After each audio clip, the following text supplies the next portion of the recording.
We want freedom by any means necessary. We want justice by any means necessary.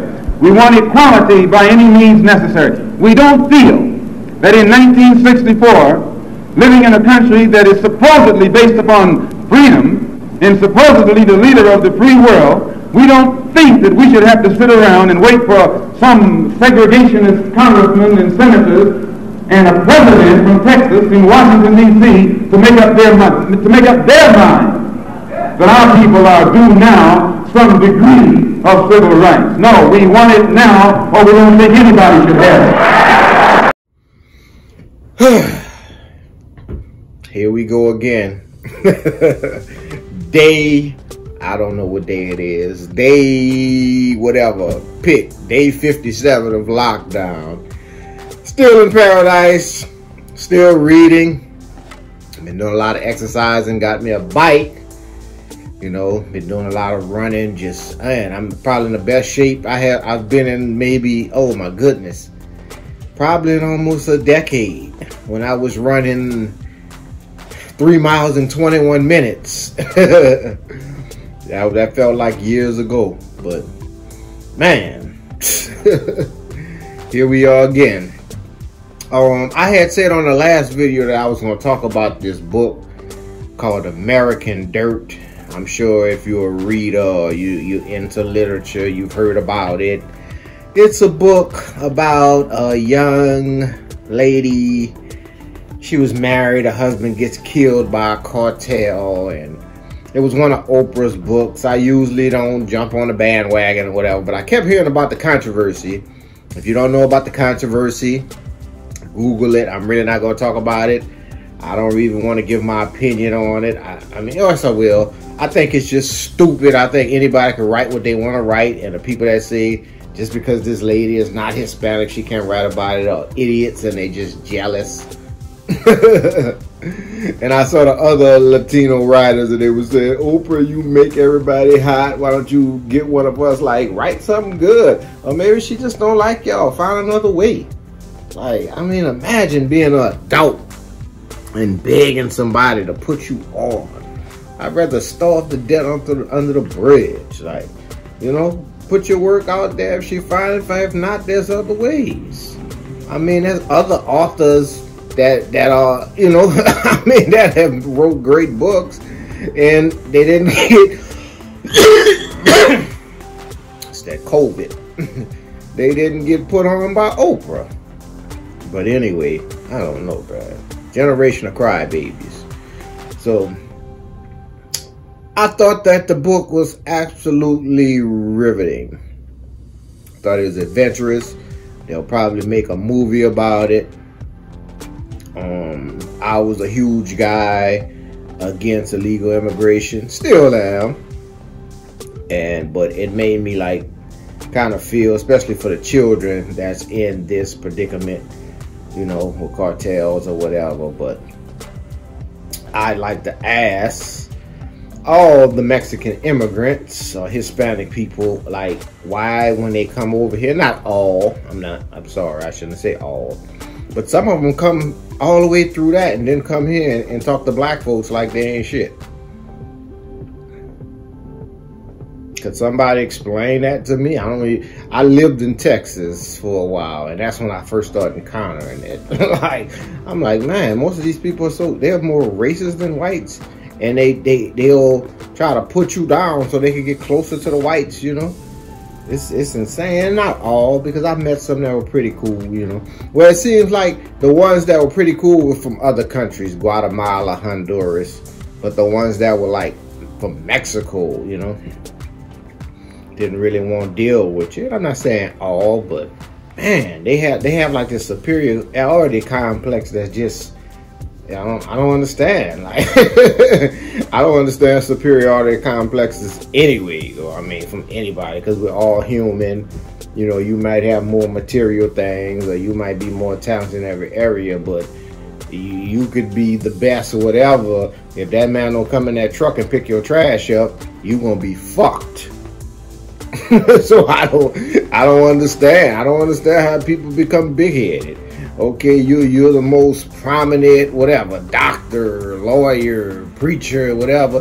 That man don't come get your trash can, come get that trash from off your street, you're going to be dead in a little while. If that man don't come and kill the rats and the roaches and cut the grass or whatever, you know, so think about that when you think that you're superior to somebody. You know, we all need each other. I mean, you know, and it's sad when you got people of a certain age that still walk around like, you know, I can understand young people in their 20s, you know.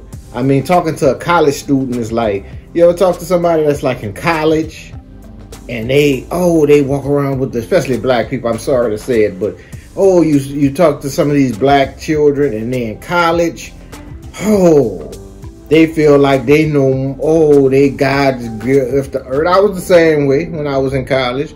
You just feel like, you know, I'm the first, I'm educated. Like, come on, man. But I just don't understand how people could be in their 40s and 50s and still walk around like that. Like, you know, you haven't learned yet, but, you know, I was a young fool. I ain't going to be an old one.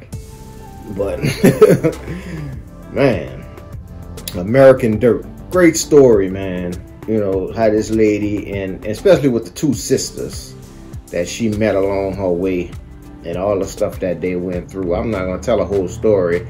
I would rather you read the book. But it was these two sisters that and she's traveling with an 8-year-old boy, and they're trying to get out of Mexico.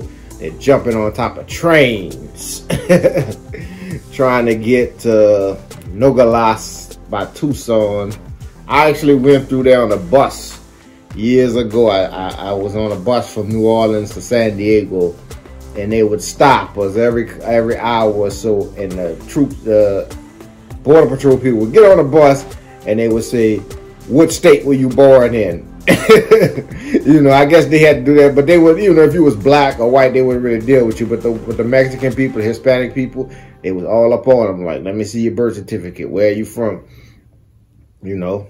And they had this man, and he had two little boys, like 7 or 8 with him. They actually took him off. You know, I remember that to this day. That was like in 2003.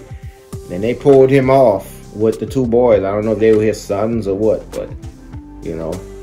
But my thing is, okay, you come over illegal.